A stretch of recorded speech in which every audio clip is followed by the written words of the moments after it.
네, 안녕하세요. 오늘도 한번 그 전문가 콘스탄틴과 함께하는 흥하는 증여, 망하는 증여 그렇죠. 두 번째 시간을 한번 해보도록 하겠습니다. 네. 또 우리 또 콘스탄틴, 우리 또 노하우를. 땀이 좀 예. 나오셨어요. 그렇군요. 더우시죠? 에어컨 틀었는데. 악력을 많이 운동하다 보니까 네. 땀이 좀 많이 납니다. 물론 살찐 것도 이유가 되겠죠? 네네네네. 자, 그 망하는 증여, 흥하는 증여 두 번째 네. 시간이 되겠는데요. 네네네. 자, 이런 경우가 있어요. 네. 아빠는 재산이 한 푼도 없어요. 그런 경우가 있어요. 한 푼도 없어요. 네, 근데 엄마가 네. 무려 재산이 20억 원이나 있는 거예요. 그러면 어머니가 잘못되시면은 상속세는 4억 4천만 원 나오거든요. 네. 4억 4천. 네, 그러다 보니까 네. 자녀되는 입장에서 네. 또 엄마 입장에서도 네. 어떻습니까? 그 모친의 자산을 자녀한테 증여하고 싶겠죠. 그죠? 예. 왜냐면 아버지는 돈이 없으니 줄 네네. 것도 없잖아요. 네네네네. 그런데 놀라운 것은 네. 모친의 재산이 많다고 해서 네네네. 모친의 자산을 자녀한테 주면은 손실이 발생합니다. 손실이 발생한다. 야, 이런 일이 있을 수가 있어요. 아. 그러다 보니까 조심하셔야 되는데 네네네. 일단 알아보도록 하겠습니다. 네네. 만약에 네. 자녀한테 증여를 하면 증여세를 내야 되겠죠? 네네네. 그죠? 네. 그리고 또 어머니가 돌아가시면 나중에 혼자 돼서 돌아가시면 또 상속세도 내야 되잖아요. 맞아요. 그러면 자녀는 상속세도 내야 되겠고 증여세도 내야 되거든요. 네네. 근데 그거를 최소화시키는 방법은 무엇이냐? 네. 엄마의 자산을 아들이나 딸한테 주는 게 아니고 네네네. 남편한테 주는 거예요. 남편. 남편이 재산이 없잖아요. 네네네. 잘 보세요. 남편한테 11억 원을 줄 수가 있어요. 네, 11억 원. 네네. 그러면은 네. 배우자는 증여하면은 네. 6억 원까지 면세예요. 네네네, 맞아요. 그럼 5억 원 남잖아요. 네. 5억 원에 20%. 네. 그러면 1억 원이죠? 네. 누진공제 10만 원 하면 9천만 원밖에 안 나와요. 네네. 거기다 3%또 할인받으면 더 싸겠죠? 네네네. 그러니까 9천만 원만 증여세 내고 부친한테 싹 가는 거야. 네. 증여를. 네. 그럼 부친은 11억 받고 네. 9천만 원 빼고 네. 10억 1천만 원이 나왔겠죠. 10억 1천만 원이죠. 네, 10억 1천만 원. 그 상태에서 부친이 보통 모친보다 먼저 돌아가시잖아요. 네네네. 그럼 부친이 돌아가시면은 배우자 공제는 최소 5억 원 공제받을 수 있어요. 네네네. 자녀가 있으니까 일괄 공제 5억 원. 네네. 10억 원을 공제받을 수 있잖아요. 네네네. 근데 부친이 갖고 있는 건 10억 1천밖에 없잖아요. 네네. 그 다음에 그 장례비 공제가 최대 낙골당까지 합쳐갖고 네네. 1,500만 원까지 공제받을 수 있어요. 1,500만 원. 낙골당 안 하면 1,000만 원까지 받을 수 있어요. 증빙하면. 네네. 그러면 뭐예요? 아버지 돌아가시면은 공제를 다 받으니까 음. 아버지는 엄마한테 11억 원 증여받고 9천만 원 증여세 내고 네. 10억 천 가지고 있다가 아. 돌아가시는 거예요. 네네. 그러면은 아빠는 네. 세금 한 푼도 없이 네네. 어떻습니까? 상속이 일어날 수가 있어요. 네네. 그러면 그 아빠가 돌아가시면서 상속세 한 푼도 안 나오겠죠. 네네네.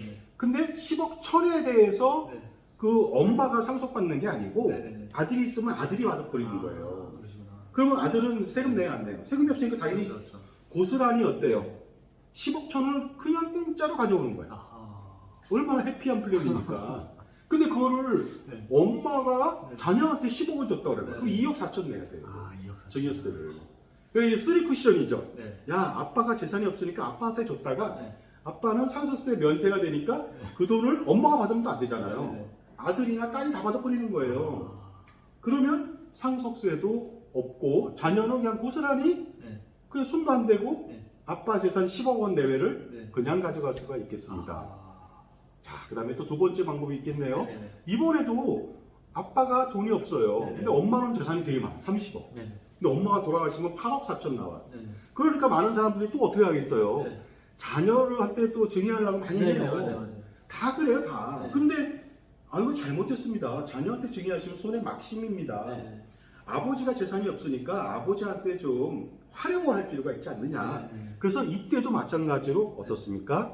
아버지한테 네. 11억 원만 증여하면은 네. 엄마 재산이 너무 많아요. 네. 19억 원이 남잖아. 네네. 그럼 또 세금 내야 되잖아요. 그러니까 좀 더 많이 주는 거예요, 이제. 네. 어떻게 주냐? 네. 16억 원을 주는 겁니다. 16억 원은. 그러면은 아빠는 6억 원 공제받고 10억 원에 대해서 증여세가 2억 4천만 원 나옵니다. 그럼 가지고 있는 돈은 2억 4천 빼니까 네. 13억 6천만 원이 되겠죠. 네네. 그죠? 13억 6천만 원 가지고 아버지가 또 돌아가실 수가 있겠죠. 네네. 그러면 공제를 또 받는데 배우자 공제 5억, 그 다음에 일가 공제 5억. 그러면 3억 6천만 남잖아요. 네네. 거기서 뭐 장례비 공제 받고 네네. 남는 돈으로 상속세가 나와요. 상세 좀 나와 이때는. 네네. 2,200밖에 안 나옵니다. 2,200. 그러면 2,200을 세금을 내고서 네, 네. 아빠의 13억 6천만 원이라고 하는 네. 그 뭡니까 상속재산을 누가 받아요? 자식이 다 받아버립니다. 아, 자식이. 네. 그렇게 된다면 어때요? 그 자식은 세금을 네. 2,200만 원만 내면 되잖아요. 네. 그 2,200도 누가 냅니까? 엄마가 대신 내줄 수가 있어요. 엄마가. 아, 왜냐하면 상속세는 연대 납세 의무가 있거든요. 그러니까 자녀들은 한 푼도 돈 안 들이고 어때요? 아빠의 재산이 아니었죠 원래가. 네네. 엄마의 재산을 네. 아빠한테 갖다가 네. 다시 가져온 거죠. 네네네. 이런 방식을 택하는 것이 가장 좋죠. 근데 무턱대고 돈 많다고 네. 막 증여해버리면은 네네. 내 돈부터 없애야 돼. 그래서 자녀한테 줘야 되겠어. 이러면은 예. 큰 코 다친다. 그거 이게 같습니다. 투자해서 1,000만 원 벌기 어렵잖아요. 그렇죠, 근데 그렇죠. 뭐 몇 억씩 막 버는데 네. 이런 기가 막힌 방법이 있는데도 불구하고 네. 안 하더라는 것이 되겠습니다. 아. 그 다음 방법 알려드릴게요. 네네. 법인체를 운영하시는 사장님들은요, 네네네. 그 주식 가치가 네. 5,000원짜리가 5만 원 내지 50만 원, 100배가 되는 경우도 있어요. 어떻게요? 왜냐하면 그동안 그 법인을 잘 운영해서 순이익이 많이 나잖아요. 아, 그렇죠. 배당금도 많이, 예. 그러니까 배당을 안 하고 쌓여 있다면 예. 잉여금하고 순이익이 많이 나면은 네네네. 주식 가치가 100배가 될 수도 있어요. 오. 그러면 예를 들어서 100배가 됐어. 그럼 내가 그 1억 원 가지고 회사를 차렸는데, 돌아가실 때 보니까 100배야. 그럼 얼마야? 100억 원이에요. 그럼 1억 원 자본금인데 100억 원이야? 네네. 세금이 50%예요. 네. 그러니까 어떻게 해요? 그 사람들은 야 그러면 사전 증여를 하면 되는데 증여를 또 안 했어. 네네. 근데 돌아가실 날만 남았어. 네네. 그러니까 최후의 방법으로 가업상속공제라는 것을 한번 해보는 거예요. 네네. 가업상속. 가업상속공제는 예. 200억 내지 300억 네. 아니면 500억까지 네. 공제가 가능해요. 오. 그러니까 100억 정도 된다. 네네. 근데 그게 상업용 자산이 100억이다. 그러면 네. 100억은 예를 들어서 그 10년에서 20년 네. 그 운영을 하면은 네. 200억까지 공제받을 수 있거든요. 오. 20년에서 30년은 300억까지. 네네네. 30년 이상은 네. 500억까지 공제가 가능합니다. 네네네. 그러다 보니까 100억은 공제받을 수 있겠죠. 그렇죠, 그렇죠. 그래가지고 이 사람들은요, 사전증여 못하니까, 네. 야, 내가 죽어도 상속공제 받으니까, 네가 내 거 가업승계하고, 나는 죽으면 네. 세금 없다. 네. 하고 돌아가신단 말이에요. 그러면 남들이 보면은, 네. 야, 해피한 플랜이구나. 네. 생각하겠지만 네. 그렇지 않다는 것이 그렇지 되겠습니다. 않다. 왜 그럴까? 왜 그래요? 그것은요, 네. 아빠가 1억 원의 회사를 만들었죠. 네. 돌아가실 때 100억 원이 됐어. 그렇죠. 근데 100억 원을 상속세를 내고 아들한테 주면은 음. 아들이 취득가가 100억 원이에요. 그래서 자기가 음. 200억 원에 팔면은 네. 그 100억 양도 차익에 대해서 양도세를 내면 되는데 네. 아들은 상속세를 내지 않았죠. 가업상속공제로 그냥 받았잖아요. 네. 그러면서 자기가 200억에 판다 이거예요. 그렇죠. 미래에 7년 뒤에 네. 그러면은 200억인데 판 건 200억이고 아빠한테 받은 건 100억이고 네. 양도 차익이 100억인 줄 알아요. 그렇죠, 그렇죠. 그렇지 않아요. 아, 그럼 아버지가 네. 상속세를 내지 않았기 때문에 네. 아버지 취득가액은 1억 원이에요. 1억 옛날 원이요? 자본금. 아. 200억하고 1억 원 차이가 얼마예요? 199억 원. 아. 199억 원에 네. 최대 27.5% 세금을 내야 돼요. 아. 엄청나죠? 81억 내야 되겠죠? 예. 81억 내야 되는데 또 7년 뒤에 또 양도소득세율이 27.5%가 아니라 네. 49.5%로 올라가면 어떻게 돼요? 거의 100억 원 내야 돼요. 오. 그러다 보니까 가업상속공제만 믿고서 네. 가만히 있다 보면 나중에 아들은 당장 상속세를 안 내지만 양도세 폭탄을 맞는다. 오. 이런 걸 전혀 몰라요. 그래서 네. 뭐 전문가들도 이 얘기를 안 해요. 당장 네. 뭡니까? 네. 당장 먹는 것이 더 좋다. 네. 그래서 당장 들어가는 게 좋잖아요. 네. 그래서 공짜로 상속한 다음에 네. 뒷일을 생각 안 하는 거예요. 아. 그래서 이럴 때는 어떻게 하느냐? 사전 증여 전략을 다각도로 세워야 돼요. 아, 그래서 네. 아들이 받는 거로 해야 돼요. 네. 그리고서 팔아야 됩니다. 근데 만약에 가업상속공제를 하면 또 7년 동안 또 관리를 받아야 돼. 관리. 예. 왜냐하면 네가 상속세 안 내고 받았으니까 예. 7년 동안 관리를 받아야 돼. 예. 관리를 제대로 못 받으면 예. 거기에 일탈되면 어때요? 상속세를 추징하거든요. 아. 그런 문제 있으니까 예. 그 법인체를 운영하신 사장님들은 조심하셔야 된다는 거. 조심해야 된다. 가업상속공제만 믿었다가는 그러니까. 큰 코 다친다. 법인 대표님들 꼭 기억하시기 그렇습니다. 바라겠습니다. 예. 자, 그 다음에는요. 예. 그 증여세를 막 줄이고자 막 노력하잖아요. 네네네. 그런데 증여세를 줄이는 방법은 증여를 안 하는 거죠. 아. 안 하면 근데 어떤 일이 벌어지겠어요? 네네. 내 재산이 막 늘 거 아니야. 그렇죠. 그러니까 결국 뭐냐면 증여세를 줄이면 어떤 일이 벌어지냐? 풍선 효과예요. 네. 증여세를 줄이면 이쪽으로 올라가. 뭐가? 상속세가 막 올라가. 상속세가. 아. 그러니까 증여세를 많이 내야 되는 거예요. 원래는. 네네. 대신 무턱대고 많이 내지 말고 같은 값이면 절세하면서 많이 내라. 아, 많이 내라는 소리는 뭐예요? 그 증여가액을 1억 원 할 게 아니라 10억 원, 20억 원 했다는 거 아니에요. 네. 많이 넘겨야 상속세가 줄 거 아니에요. 그렇죠. 그죠? 그래서 증여세를 많이 내면 좋다고 말하는 것이 좀 아이러니 같지만 그렇진 않다. 아, 많이 낸다는 건 증여가액을 많이 받는다는 소리다. 네네. 그러면은 상속세가 그만큼 많이 줄어든다. 네네. 이렇게 보시면 되겠습니다. 그래서 증여세만 무턱대고 줄이는 것이 능사는 아니다라는 것이 되겠습니다. 그래서 네네. 예를 들어서 네. 야 증여세 안 나와 하면서 자녀한테 5천만 원을 증여해요. 네. 성인 자녀한테. 네. 그러면 증여세 안 나는 거 맞아요. 그렇죠. 근데 아버지 재산은 얼마 넘어갔어요? 5천만 원 넘어갔죠. 네. 그럼 아버지가 재산이 100억이야. 5천만 원 넘어가면 그게 간의 기별이라도 옵니까? 그렇죠. 그럼 10년 단위로 5천씩 증여하는데 그 10년 뒤에 또 5천 증여하면 10년 동안에 1억밖에 증여를 못했어요. 그렇죠. 근데 자기의 재산은 100억이 10년 동안 얼마 올라가겠어요? 200억이 될 수 있죠. 맞아요. 그러니까 세금이 아까워서 증여가액을 줄이는 것은 바보 같은 짓이다. 그래서 면세점 증여세를 안 내는 것이 중요한 게 아니고 증여세를 어느 정도 내자. 네. 그것이 바로 마중물 증여라고 해서 증여세를 일부 내고 네. 많이 받아오자. 예. 그 다음에 한꺼번에 왕창 증여하자. 그것이 바로 융단폭격 증여가 되겠습니다. 융단폭격 있잖아요. B29 뭐 이렇게 한 번에 그냥 융단폭격으로 터뜨리는 거죠. 왜냐하면 그 10년 단위로 증여세를 하지 말라는 거예요. 왜냐? 지금 증여하고 네. 10년 뒤에 증여하고 또 10년 뒤에 증여한다. 네. 계획은 누구나 있어. 네네네. 마이크 타이슨이 뭐라고 했냐면요. 네. 복싱 선수 있잖아요. 네. 누구나 계획이 있다. 네. 자기 입에 펀치를 맞기 전까지는. 아. 그런 말을 해요. 내 펀치 한번 맞으면 넌 계획이 다 필요 없어. 이 소리인데 그건 뭐냐면 10년, 20년 단위 증여 계획을 세우는 아버지의 뜻은 가르크나 네네네. 가상하죠. 네. 하지만 10년 동안 못 살 수도 있잖아요. 그렇죠. 20년 동안 못 살 수도 있잖아요. 그렇죠. 그러면 어떻습니까? 상속세 폭탄을 피할 수가 없다. 그러니까 가급적 건강할 때 미리 융단 폭격하듯이 탁 주는 거예요. 재산 증여세를 약간 물고도 네네. 그런 방식이 중요한데 사람들은 아까워해요. 증여세를 아까워하면 절대 아닙니다. 자녀한테 들어가는 돈을 네네. 비용이라고 아까워하면 되겠어요? 그렇죠. 그건 투자죠, 투자. 그렇죠. 자녀한테 투자한 거예요, 사실은. 투자받고 나중에 뺄 수도 있습니다. 마찬가지가 되겠습니다. 그 다음에 이런 말이 있어요. 증여에서의 격언이 있습니다. 네네. 바둑에서의 격언이 있거든요. 바둑에서는요, 네. 묘수를 3번 써서 네. 탈출하면 네. 그 사람이 이길 것 같죠? 묘수 쓴 사람이. 네. 아니다 이거죠. 묘수 3번이면 반드시 필패한다. 이렇게 돼 있어요. 그 소리는 뭐냐면 자기가 탈출은 했지만 그 어렵게 싸움하다 결국 묘수로 산 거 아니에요. 네네네. 겨우 살았다는 거죠. 겨우 살았다. 네네. 근데 전세는 어때요? 지고 있다는 거잖아요. 그래서 어떻습니까? 증여도 얄팍하게 증여세를 좀 줄이겠다. 네. 이런 식의 묘수를 몇 번 부리잖아요. 그러면은 그 묘수는 통하는데 네. 상속세는 절대 못 피합니다. 그죠? 그러다 보니까 어떻습니까? 상속 증여 절세 전략도 조금씩 꾸준히 하자. 네. 좋죠? 네. 말은 좋은데 조금씩 꾸준히 하면 안 좋아요. 네? 그게 묘수 같지만 묘수가 아닙니다. 일거에 해야 되는 겁니다. 일거에. 네. 그 다음에 일거에 많은 금액을 네네. 그리고 많은 사람들한테 네. 많은 사람이 누구예요? 대중한테 줄 수는 없잖아요. 그렇죠. 그 자녀, 그러니까 아들, 딸, 네네. 그죠? 네. 며느리, 사위, 손자녀 이렇게 해서 네. 많은 수증인을 많이 가져간다면 효과적으로 네. 흥하는 증여를 이룰 수가 있습니다. 네네네. 자, 그 다음에요. 증여 시기를 잘 선택하면은 재산가액이 낮은 상태에서 증여하니까 어때요? 효과적으로 증여할 수 있겠죠? 네네네. 가장 좋은 길일이 있다, 이 길일. 사업할 때도 길일, 결혼식도 길일, 이사도 길일을 택하잖아요. 네네. 택일이라고 하지 언제 않습니까? 해요? 자, 그래서 부동산을 증여할 때는 네.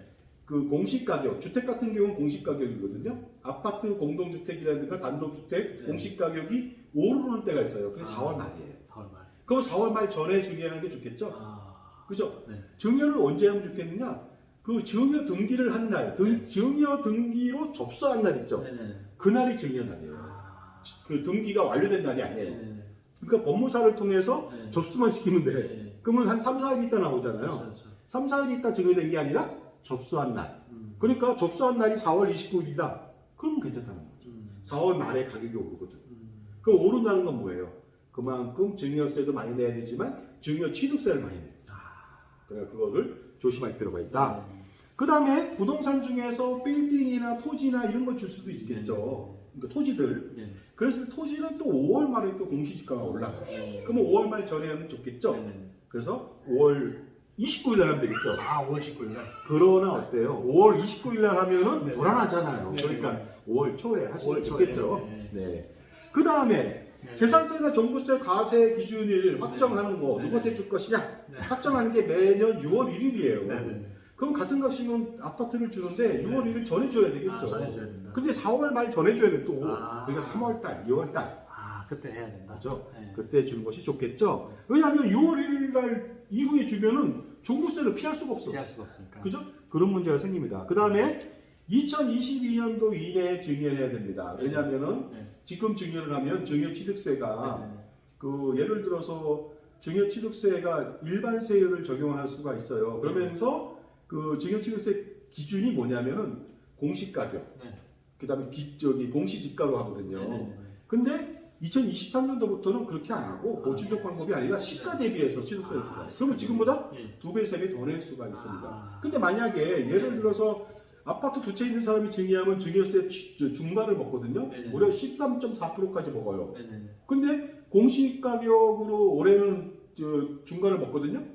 20억이다. 그럼 20억 곱하기 13.4예요. 예. 그것만 해도 2억 6천이 넘네요. 근데 네. 내년도에 한다. 그럼 시가로 가요. 그러면 20억이 아니라 40억이라는 소리예요. 네네. 40억에 13.4가 얼마입니까? 아. 5억 2천이 넘잖아요. 그렇죠. 어때요? 그러면 시기를 언제 하면 좋겠어요? 네. 올해. 올해. 지금 6월 1일 끝났잖아요. 네. 그러니까 올해 빨리. 그것도 네. 그러면 올해 말이니까 뭐 아직 뭐 저기 7월 달이니까 12월까지 기다리자. 네. 그러면 되겠어요? 안 되겠어요? 안 되죠. 미리 할 거면 빨리 하라. 네. 그래야지 10년이라는 기간이 확 흘러버리지. 괜히 하루 때문에 상속세에 포함되면 곤란하겠죠? 네네. 그래서 올해도 제일 빨리 하는 게 좋겠죠? 네. 가끔 가다가는요, 야, 이놈의 나라 그냥 정말 세금 너무 많이 낸다. 네. 태어나서부터 죽을 때까지, 요람에서 무덤까지 전부 다 세금이야. 제가 한번 계산해 봤어요. 자, 잠을 자, 집에서. 네. 세금이 없을까요? 네. 있어요. 뭐가 있어요? 세금이요? 네. 잠을 잠을 자고 있는데, 무슨 세금 있어요? 뭐 이제 뭐 부동산 이제 종부세 늘어나잖아요. 이제. 그렇죠, 그렇죠. 바로 뭐냐면 잠을 자면 집에서 잘 거 아니에요. 그럼 집 살려면 취득세 있어요. 네. 그다음 재산세 내야 돼. 그렇죠. 종부세 내야 돼. 잠자면서 세금 내는 거예요, 결국. 그죠? 그래요, 안 그래요? 슬프네요. 네. 아침에 일어나면 또 세금 있어요. 무슨 세금이? 예? 무슨 뭐냐면은 세수하고 이 닦고 샴푸질 하면은 샴푸, 맞아, 맞아. 치약, 맞아요. 칫솔, 비누, 맞아요. 부가가치세 내요, 부가가치세 10%. 맞아요. 아. 출근을 하면 수영차 출근하면 뭐 내야 돼요, 또? 저 기름. 자동차 관련된 취득세 내야죠. 그렇지. 기름값 내야죠. 그죠? 아. 엄청나죠, 세금. 그렇죠. 그 회사에 왔어. 네. 그러면 뭐야 지금 커피 한 잔 드시는 것처럼 물을 드시는데 네. 저기 업무하기 전에 담배 한잔 피면서 커피 한 잔 먹어. 맞아요. 그러면 부가가치세, 담배세. 맞아요. 그다음에 열심히 일해. 네. 점심 먹어. 뭐 내야 돼요? 부가가치세 또 내야. 짜장면 먹어도 10%또 내야 되겠죠? 맞아요. 그리고 열심히 일했어. 그럼 월급 나올 거 아니에요? 네. 그럼 뭐 내야 돼요? 근로소득세. 열심히 자영업했어. 네. 소득세, 사업소득세. 아. 그죠? 그 다음에 거기에 언제나 10%씩 따라붙죠. 뭐가 붙어요? 지방소득세 10%또 붙어요. 아. 그죠? 네. 퇴근하면 또 세금이 없을까요? 회식한다고 그래요. 그렇죠. 그러면 소주 한 잔 먹으면 뭐야? 네. 주세, 주류세, 아. 예? 주세. 주세가 붙죠? 그 다음에 고기도 먹고 뭐도 먹고 막 그러면 네. 뭐야? 또 붙잖아요. 부가가치세. 네.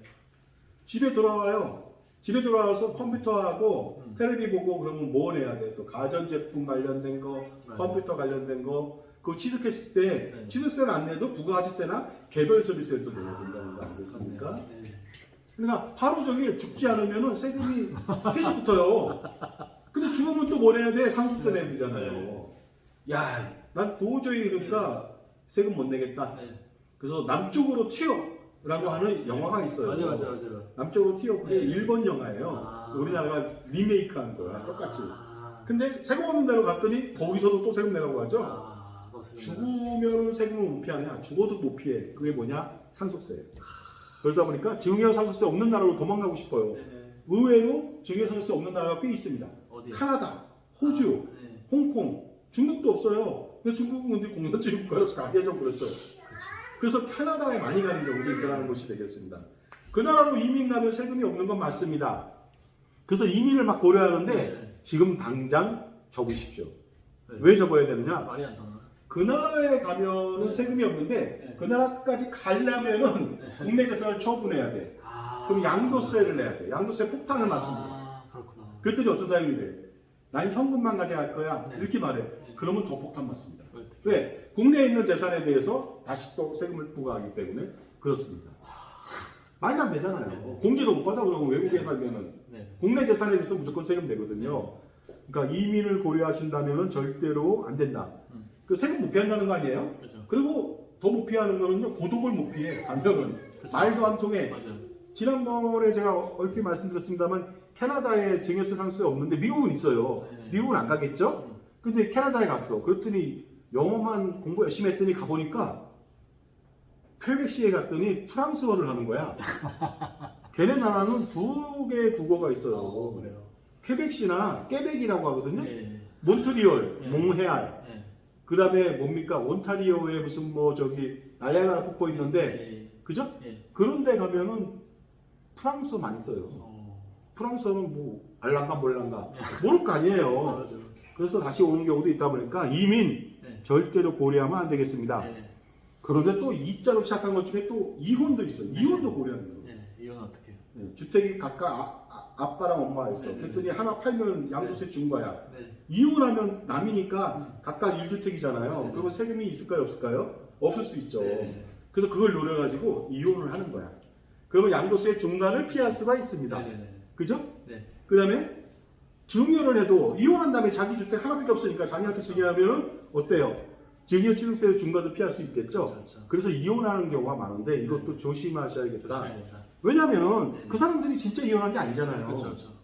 근데 네. 이혼한 상태에서 아빠가 돌아가셔, 네. 엄마가 돌아가셔, 네. 그럼 배우자 공제를 못 받습니다. 아. 30억 원까지. 배보다 배꼽이 더 크죠? 손실이 더 크죠? 네네네. 그죠? 그리고 위장 이혼을 했어. 네. 이혼을 했는데 맨날 같이 붙어 살아. 네. 그러면 그 이혼이에요, 이혼 아니에요? 위장 이혼이.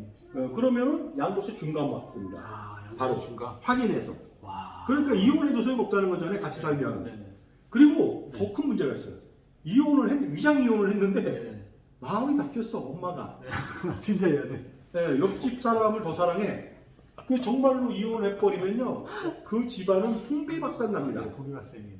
네. 이러한 모든 리스크에 걸려 있다 보니까 이혼하지 않고도 하는 방법이 있는데 왜 굳이 극단적인 방법을 네. 선택하는지 모르겠습니다. 자, 이혼, 이민 고려한다면 망하는 증여다 그렇죠. 하고 말씀드릴 수 있습니다. 그 다음에요, 네.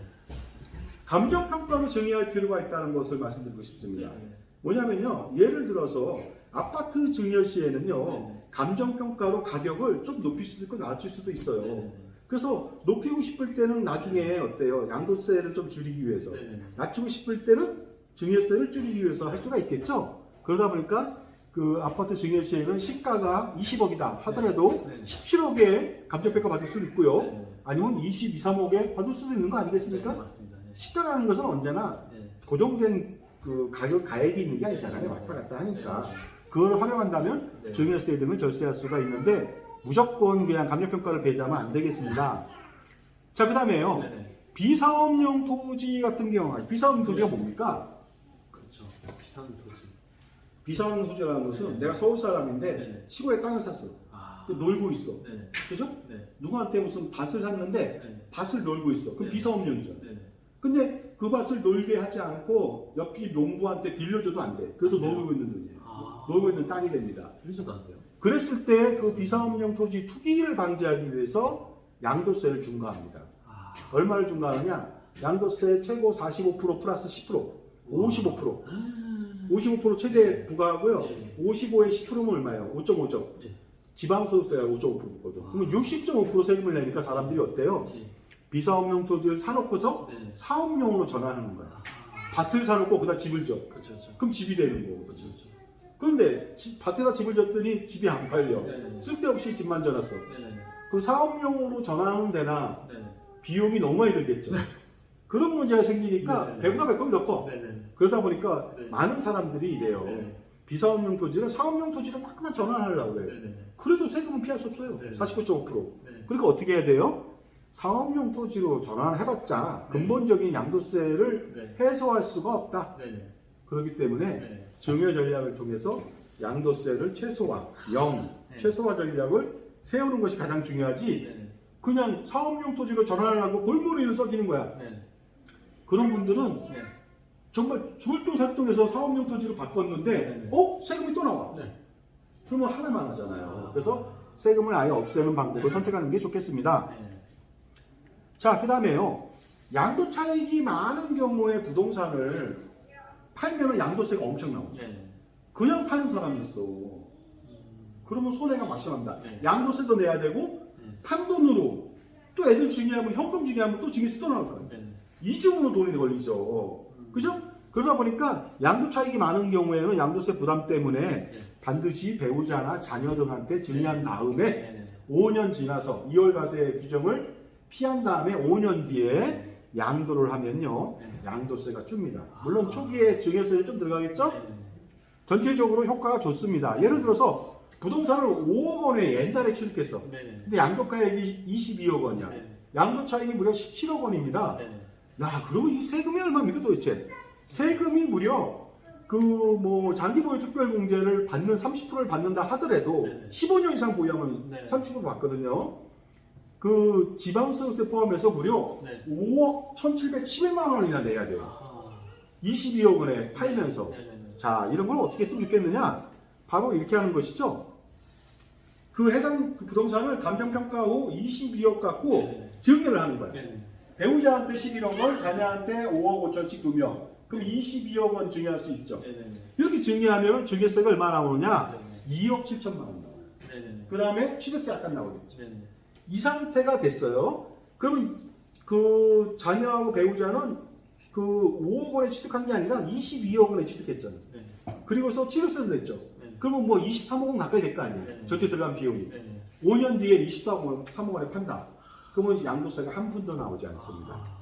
자, 그러다 보니까 증여 후 양도 효과는 뭐냐? 네. 예를 들어서 증여하지 않고 양도했다. 네. 양도 후 증여했다. 네. 거꾸로. 그럼 양도세에 네. 5억 1,711만 원 내야 되고 다시 증여세에 2억 7천만 원 내야 돼요. 토탈 7억 8,711만 원을 내야 됩니다. 그러니까 증여 후 양도가 아니라 네. 양도 후 증여한다면 네.